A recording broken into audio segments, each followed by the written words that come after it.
नमस्कार मित्रांनो, तुम्ही बघू शकताय हे आहे 30 एप्रिलचं मार्केट। मी तुम्हाला प्रॉमिस केल्याप्रमाणे हा व्हिडिओ बनवतोय ओपन इंटरेस्टवर। तर काय झालं होतं त्या दिवशी की मार्केट एवढं पडलं, 2:10 अशी एक मोठी मूवमेंट आली की ज्याच्यामध्ये मार्केट जवळजवळ एवढं खाली आलं की ना कुणाला स्टॉप लॉस लावता आला ना काही करता आलं। जो बायर्स आहे पूर्णपणे ट्रॅप झाला आणि खाली आला। तर हे याचं काय लॉजिक आहे आणि याची हिंट आपल्याला आधी लागू शकते का? तर नक्कीच लागू शकते मित्रांनो। तुम्ही बघू शकता ह्या ठिकाणी आपण बघतोय राईट हँड साईडला जो आहे तो आहे कॉलचा आणि पुटचा ओपन इंटरेस्ट। जी स्ट्राईक प्राइस दिसते तुम्हाला 22,800 ची, एक मोठी कॅन्डल आहे, मोठा ओपन इंटरेस्ट जनरेट झालेला आहे। आणि खाली खाली बघू शकता तुम्ही की एकदम छोट्या छोट्या कॅन्डल आहे, तो एक स्टीप मोठा रेजिस्टन्स त्या ठिकाणी। आणि हा जो रेजिस्टन्स आहे हा पहिल्यांदाच ऑपरेटर्सने किंवा मोठ्या प्लेयर्सने एक लेवल ठरवलेली असते की ह्या लेवल नंतर थोडासा पॅनिक दिसतोय किंवा प्रेशर दिसतोय आणि त्याप्रमाणे ते ऍक्ट करत असतात। आता तुम्ही बघितलं की हा जो फॉल आलाय ह्याची हिंट तुम्हाला आधी लागू शकते का? याचा आपला महत्वाचा प्रश्न हा आहे। फॉल तर आलाय पण फॉलच्या आधी आपल्याला हिंट लागू शकते का? तर ते आपल्याला पाहण्यासाठी आपल्याला चेंज इन ओपन इंटरेस्ट बघावं लागणार आहे। तर तुम्ही ह्या चार्टमध्ये बघू शकता, हे आहे change in open interest. Last 1 आवर मध्ये हे जे ग्रीन बार दिसत आहेत, मार्केट सकाळी पॉझिटिव्ह होतं नो डाऊट, एका सर्टन लेवल पर्यंत ते एकदम वरती गेलं, पण असं नाही म्हणता येत की त्याच्यामध्ये स्ट्रेंथ होती। तुम्ही बघितलं असेल दिवसभरात ऑप्शनचे प्रीमियम आहेत ते एकदम स्लो प्ले करत होते।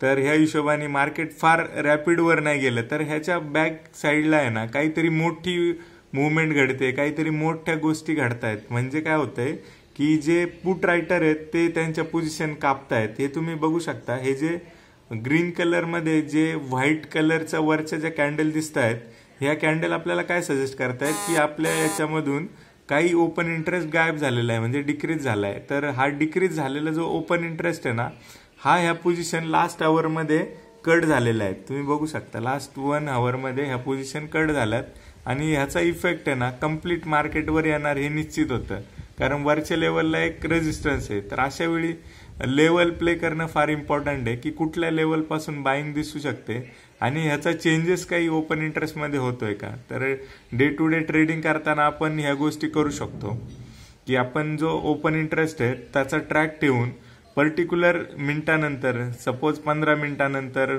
10 मिनिटानंतर, 5 मिनिटानंतर ह्याचा काय चेंजेस आहे आणि काय इम्प्लिकेशन्स पुढे होऊ शकतात याचा एक ॲव्हरेज अंदाजा घेऊ शकतो। अशा पद्धतीने ह्याची जी हिंट आहे ह्या मुवमेंटची, ही हिंट लागणं फार अवघड नाहीये। तर हा प्रॅक्टिसचा पार्ट आहे, तुम्हाला ह्याच्यावर कंटिन्युअस प्रॅक्टिस करावी लागेल। तर एवढीच गोष्ट आहे का? तर नाही, याच्यासोबत अजूनही 2-3 गोष्टी आहेत ज्या वर्क करतात। विक्स हाय होता, विक्स जवळजवळ 6-7% वरती होता। तर जर फॉल आला किंवा जर अपसाइड रॅली आली तर ती किती लेवलची येईल, तर हा विक्स आपल्याला सजेस्ट करतो। विक्स हे नाही सांगत की मार्केट वरच जाईल किंवा खालीच जाईल, विक्स हे सांगतो की जर फॉल आला तर तो मोठा असेल किंवा छोटा असेल। तर आपण एक बेसिक अंदाजा लावू शकतो की वरच्या लेवलला रेजिस्टन्स फार मोठा आहे। आता हा रेजिस्टन्सच्या वरती जर मार्केट टिकतंय तर नो डाऊट आपल्याला ते कॉल साईडला घ्यायला काय हरकत नाही। त्यावेळी काय होईल की जे कॉल वाले जे लोक आहेत ते घाबरून पळतील, म्हणजे शॉर्ट कव्हरिंग जी आहे म्हणतो आपण, ती शॉर्ट कव्हरिंग त्या ठिकाणी येईल। तर ही शॉर्ट कव्हरिंग येऊ शकते। तर अशा हिशोबाने आपल्याला त्या लेवल्स प्ले करणं फार इम्पॉर्टंट आहे। वीक सोबत ग्लोबल मार्केट काय करतंय, त्यानंतर इंडियन मार्केटमध्ये बाकीचे इंडायसेस काय करतात हे आपल्याला आयडेंटिफाय करणं फार गरजेचं आहे।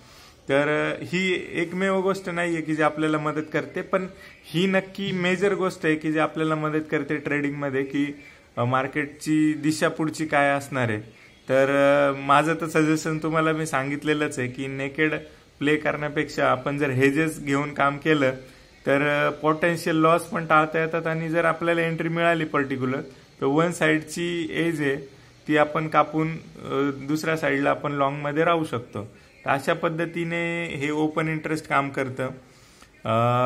माझं बऱ्याच दिवसांपासून चाललेलं की ह्याच्यावर एक व्हिडिओ बनवायचा आहे आणि तुम्ही पण विचारत होते की नक्की आपण काय करतो की ज्याच्यातून आपल्याला मार्केट वर खाली जाण्यासाठी आपण एक प्रिडिक्ट करू शकतो, एक चांगली लेवल आणि चांगल्या गोष्टी आपण हे करू शकतो. तर हे चेंज इन ओपन इंटरेस्ट आहे आणि मार्केटचा हे आहे. तर ह्या हिशोबाने आपलं हे काम करतं. तर बघूया पुढच्या हिशोबाने कसं हे वर्कआउट होतं आणि आपण कशा पद्धतीने याच्यामध्ये काम करतो. तर आत्तापर्यंत ह्या व्हिडिओमध्ये एवढंच. थँक्यू मित्रांनो.